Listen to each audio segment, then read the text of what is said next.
You're listening to the Diplomats podcast on Asian geopolitics. As always, I'm your host, Ankit Panda from New York City. And today I'm joined by a special guest, my colleague at the Diplomat, Franz Stefan Gatti, who writes on defense and security issues. Franz, thanks all for joining me. Good to be in the program, Ankit. Yeah, it's been a while since we've had you on. This is actually kind of new for us since we're recording this podcast in person. Franz and I are sitting here with a couple drinks in our hand, hoping today to talk a bit about his recent article written for the Diplomats magazine, the May issue of the magazine specifically. If you're not a subscriber, you should definitely subscribe and check that out. But Franz has penned a very interesting article on a topic that I find very interesting, which is conventional deterrence in Asia. And we'll get a bit into it, and we'll try to keep this conversation engaged with topics in Asian geopolitics today without getting too academic and into the theory of conventional deterrence and the practice of conventional deterrence. But Franz, I wanted to turn it over to you to just kind of walk us through the core arguments that you make in your article and the core observations that you offer about the state of conventional deterrence in Asia. Yes, thank you, Ankit. And first of all, let me really thank you for a really delicious cocktail. And just in case you're ever tired of analyzing nuclear North Korean missile launches, I can recommend you to a couple of barkeepers in Manhattan. Noted, thank you. In any case, I think it would be really useful just to give our audience maybe a brief definition of what actually conventional deterrence means, or how I would define it. And I think the basic definition of conventional deterrence is that it obtains when you can convince an aggressor that you're able to deny his battlefield objectives with conventional forces. That is, the probability of success is pretty low for an aggressor. And this can be compounded by this fear of getting bogged down in a war of attrition, which I think every single military in the world dreads very much. The classic example that is given in the international relations literature, for example, would be the first few months of the Second World War, where Great Britain and France did not invade Germany because they feared that they would not be able to break through the so-called Siegfried Line and get bogged down in a war of attrition, and ultimately would not be able to prevail. So to simplify what you're saying, to kind of reference Tom Schelling's writing on this, for example, it's a simple cost-benefit calculus for the aggressor, and the objective of the party interested in having conventional deterrence prevail is to convince the aggressor that the costs of undertaking any kind of aggressive action would fundamentally outweigh the benefits. That's correct. And the reverse side of that is that conventional deterrence usually breaks down, according to a theory, when one side thinks that they can actually achieve a quick and cheap military victory, or a decisive military victory, rather. Classic example, again, is the Second World War and the German Blitzkrieg campaigns, but there are many other examples, such as the North Korean attack in 1950 against South Korea, the war in East Pakistan in 1971, or even the Falklands Wars of 1982, where Argentina was convinced that they could actually quickly seize the Falkland Islands without any major repercussions from the British. And so when we talk about conventional deterrence, this is maybe useful to outline at the onset of this podcast, but we're basically excluding, or let me put it this way, we're including all tools of national and military power, excluding weapons of mass destruction. So we're setting aside nuclear weapons, biological weapons, chemical weapons, and basically undertaking all other military and national tools of power, and thinking about how various actors in the Asia Pacific can use those to have conventional deterrence prevail. Right, that's correct. And again, going back to the RR literature, you can basically separate deterrence into two major categories. You have deterrence by punishment, which is primarily confined to just what you said, weapons of mass destruction, primarily nuclear weapons, where you try to deter an aggressor from doing something by essentially saying that I'm going to destroy your major industrial bases, your major military bases in the rear, and by doing so, often also the aggressor would sustain major civilian casualties, and deterrence by denial, where what I just previously said, you deny him essentially success on the battlefield. And these are the two major categories, and I think it's very useful to keep them apart. I maybe want to briefly just talk about why I think deterrence or conventional deterrence is rather weak in Asia. Just maybe run through my major arguments Let's in go the through that. article. Yeah, Yeah, sure. should we do that? So my first point essentially in the piece is that uh, conventional deterrence is weak in Asia because there's been a diffusion of military capabilities, and to all diplomat readers, this is no surprise. We are writing on the subject every day. There's just been a major arms acquisition process happening in Asia over the last couple of decades. Just to confine it to major acquisitions, almost every major Asian power is in the process of acquiring a fifth generation warfighter. All the major navies in the Asia region are launching new ships, stealth frigates, stealth destroyers, and so forth. All the major powers are acquiring not nuclear, excuse me, any types of submarines. Not The interesting thing about all of this is that there is no hegemonic power that sort of controls these minor arms races, and this, in my opinion, increases the risk of miscalculation by some of these regional powers in Asia. My second point is that and that's more of an obscure point, I think, or abstract rather, that there is largely, with the exception of North Korea, I would say, and I don't know whether you agree with me on this point, ideological conformity.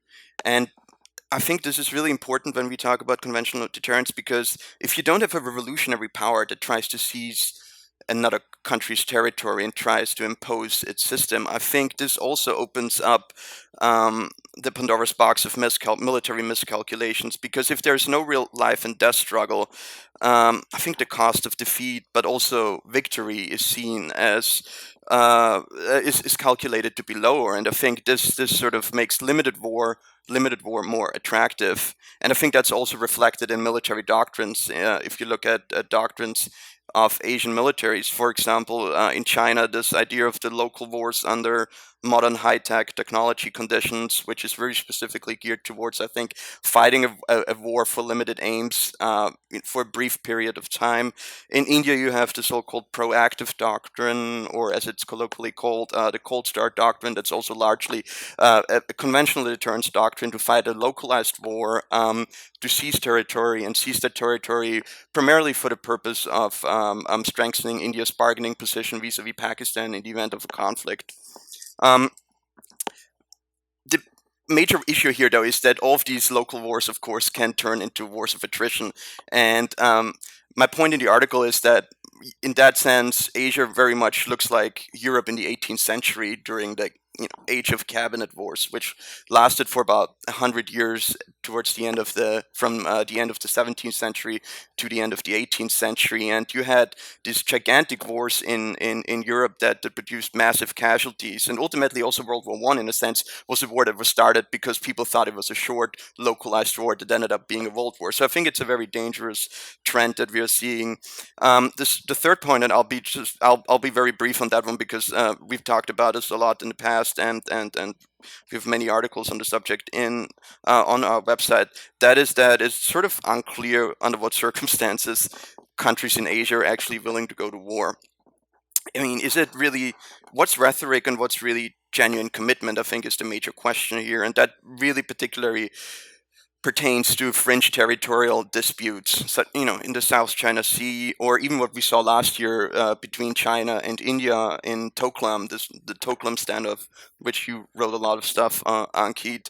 But it also includes, of course, the Senkakus, and I think a major driver here is also the United States. And given the recent administration statements, in particular statements by U.S. President Trump, it's very, very unclear. I think he even muddied the waters a bit more in that regard. Under what circumstances the United States would go to war? Of course, there are exceptions, as we discussed previously, such as the Korean Peninsula. But I think it's pretty clear that under what circumstances the United States are going to go to war.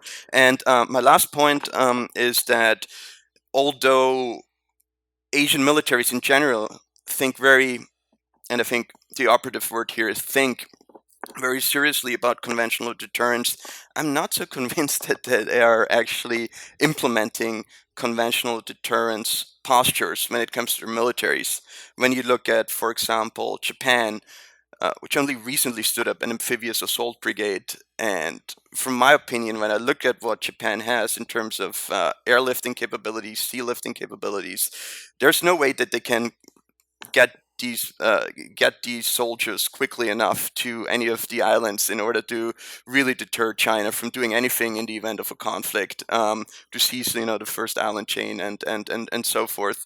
Um, when you look on the Korean Peninsula, the Republic of Korea military still lacks ISR capabilities. Without, they really could not implement their so-called kill chain preemptive strike program, which is part of Korea's so-called massive punishment and retaliation strategy, without the United States, of course. But I think that's something that we should discuss, the United States' role in all of this. And then, of course, there's Taiwan, which when I look at the military, I see that they are obviously concerned about Chinese mainland Chinese military action. But then again, I have to ask the question: why do they invest into an air force that will get shot down within the first moments of a conventional war between two countries, and do not, for example, invest adequately into air surface to air systems that could actually really make it hard for the Chinese, or actually deny the People's Liberation Army Air Force the airspace over Taiwan. And all of this together, I think, just these are just a few examples where I think it shows that there's a lot of talk, but I'm not sure how the militaries are really prepared when it comes to conventional warfare in Asia. I stop Sure. here for now. All right. Thank you for that. I think there's a lot that you've left me with to think about and ask you about. I think I want to come back to nearly all of those. Well, first, I want to begin with your point about the balance of power and military investments across the region. I think you correctly noted that, yes, all the major militaries are investing in fifth-generation fighter aircraft, submarines, surface warfare vessels. But I do think there's an important difference in scale, particularly between China and a lot of countries in the region that are particularly worried about, China's rise and China's expanding more ambitious role. The PLA in its 2015 national military strategy has called for or the PLAN rather has called for a more expeditionary role across the Indo-Pacific region in the Indian Ocean and the Western Pacific. And here's something that's interesting from a recent observation at the IISS, that since 2014, China has launched more submarines, more warships, principal amphibious vessels, and auxiliary ships than the total number of vessels currently serving in the navies of Germany, India, Spain, Taiwan, and the United Kingdom combined. So I think that's like an incredible difference in scale right now, just to give you an example of, Chinese shipbuilding. And I wonder sort of, a lot of what China is doing is, in my mind, predicated around conventional deterrence. I think the PLA in particular is quite acutely aware of a lot of the questions that you raised about, for example, the conditions under which the United States would commit the full might of its military to defend a narrow objective like the sovereignty of the Senkaku Islands, or even, I think we can even throw in an invasion of Taiwan into that discussion. So I wanted to ask you, when you think about the scale at which China is pursuing conventional modernization, what's your chief observation? What's your main takeaway from that? Mm-hmm. That's a really interesting question, and I just want to go quickly back to the Cold War years, and I think something we should keep in mind when we talk about deterrence in general is that modern deterrence theory, and it was primarily, of course, in the nuclear field, was basically built upon a false premise. That is that the Soviets were eager to overrun Western Europe. So the entire idea why people in the 50s and 60s started seriously thinking about deterrence was essentially because they tried to deter an aggressor. But by all means, the Soviets did not really have any aggressive intentions, at least in the 1950s and 60s after the Second World War.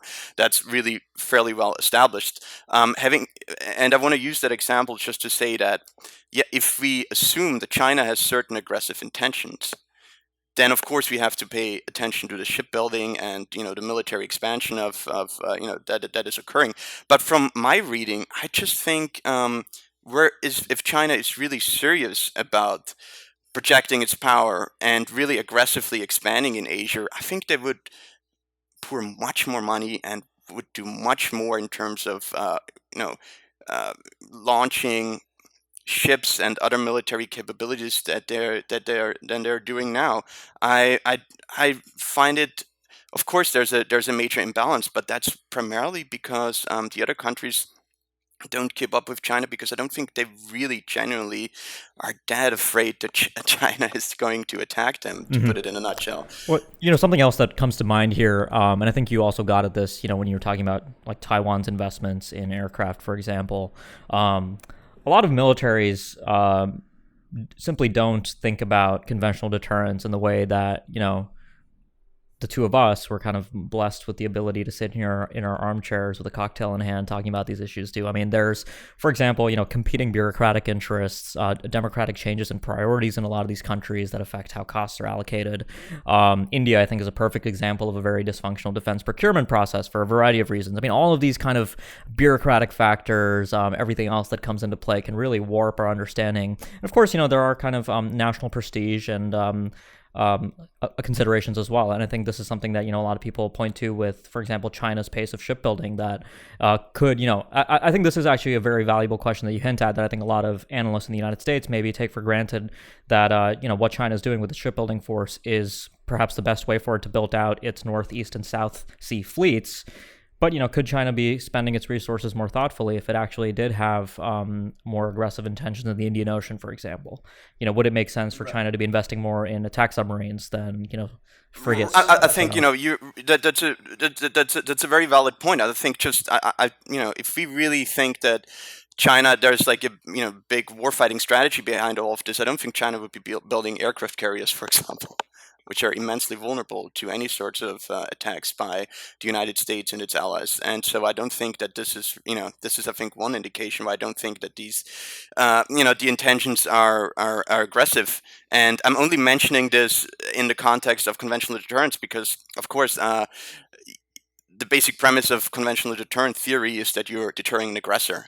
But if there's no aggressor, then deterrence is not really that that useful when it comes to interstate relations. And so the major question is, if conventional deterrence is weak in Asia, is it really a big deal? I don't know whether you have any thoughts on that. Well, let me ask you actually. I mean, before I offer my thoughts, but do you worry about a serious breakdown of conventional deterrence in you know, along one of the Asian flashpoints that we, cover at the Diplomat, for example, like in the Taiwan Strait, the Korean Peninsula? I think there was a lot of concern there, but I think the nuclearization of North Korea introduces a new variable there.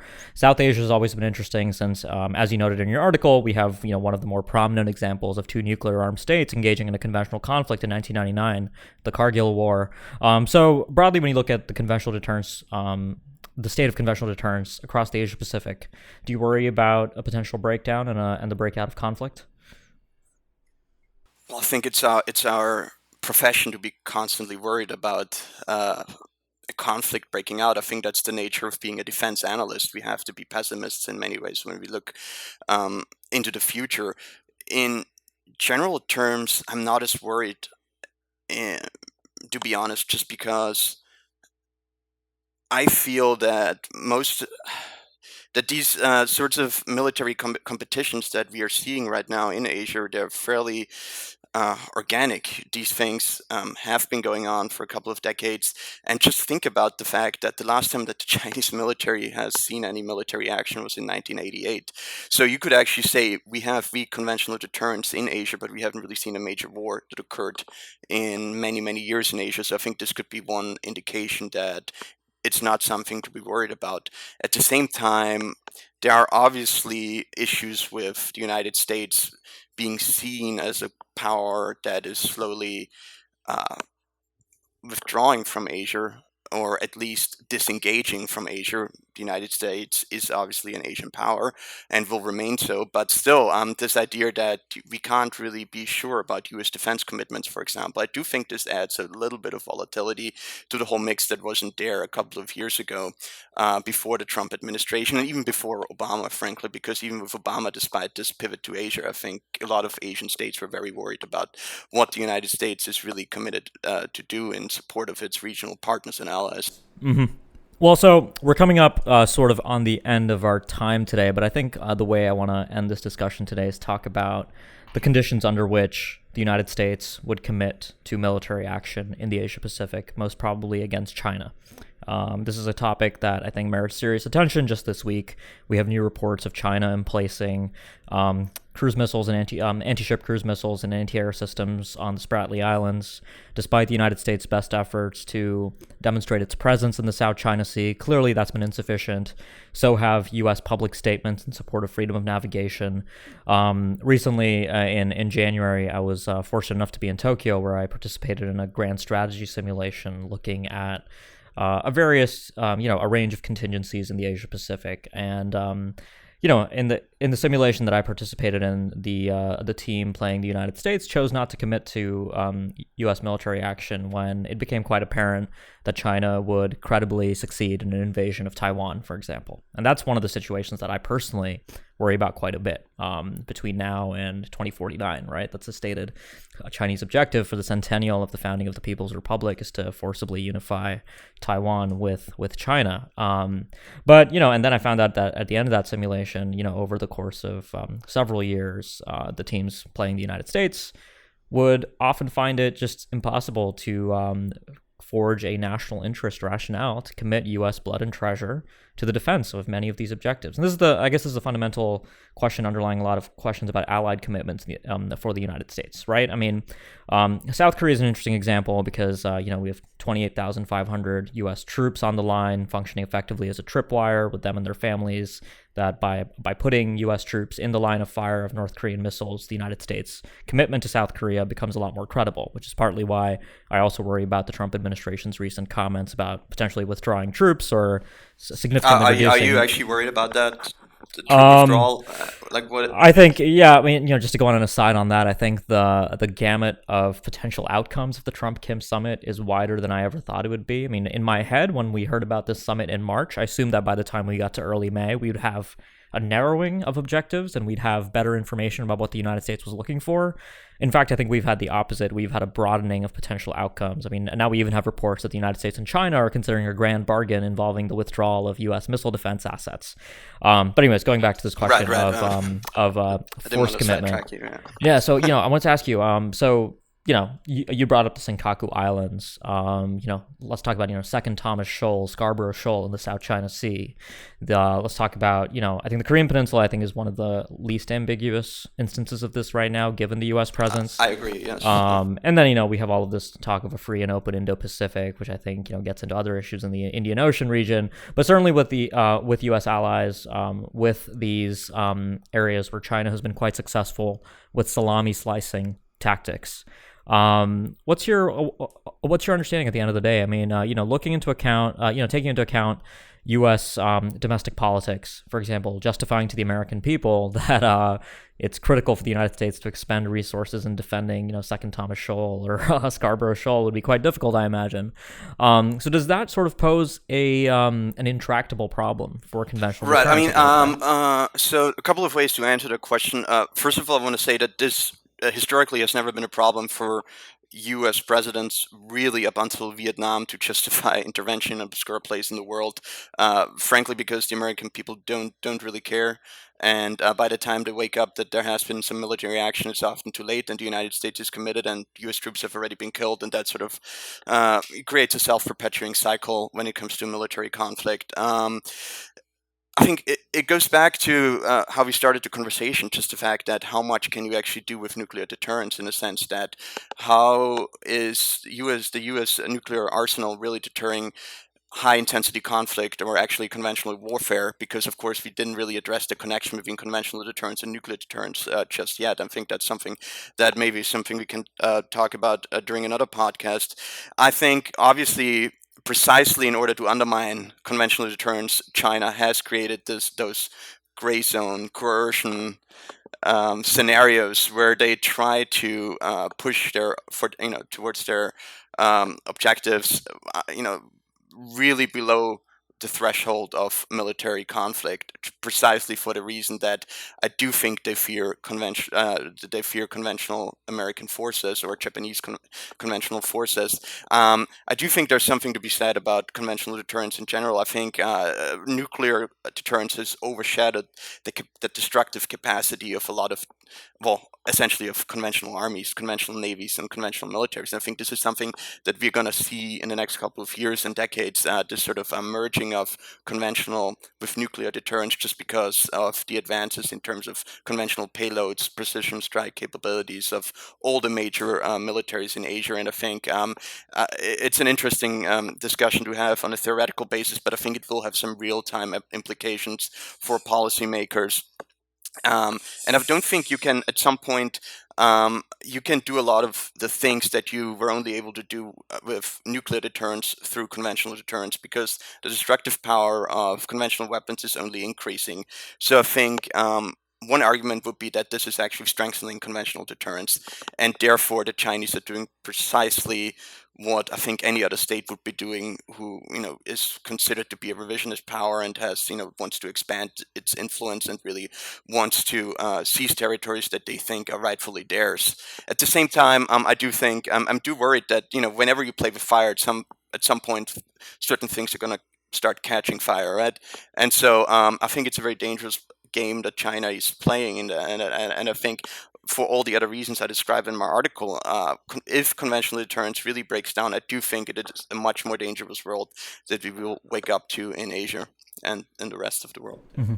So to sort of tie to the details that we often talk about in our podcast, let's like take the South China Sea as an example with this recent deployment of cruise missiles on Fiery Cross, Subi, and Mischief Reef.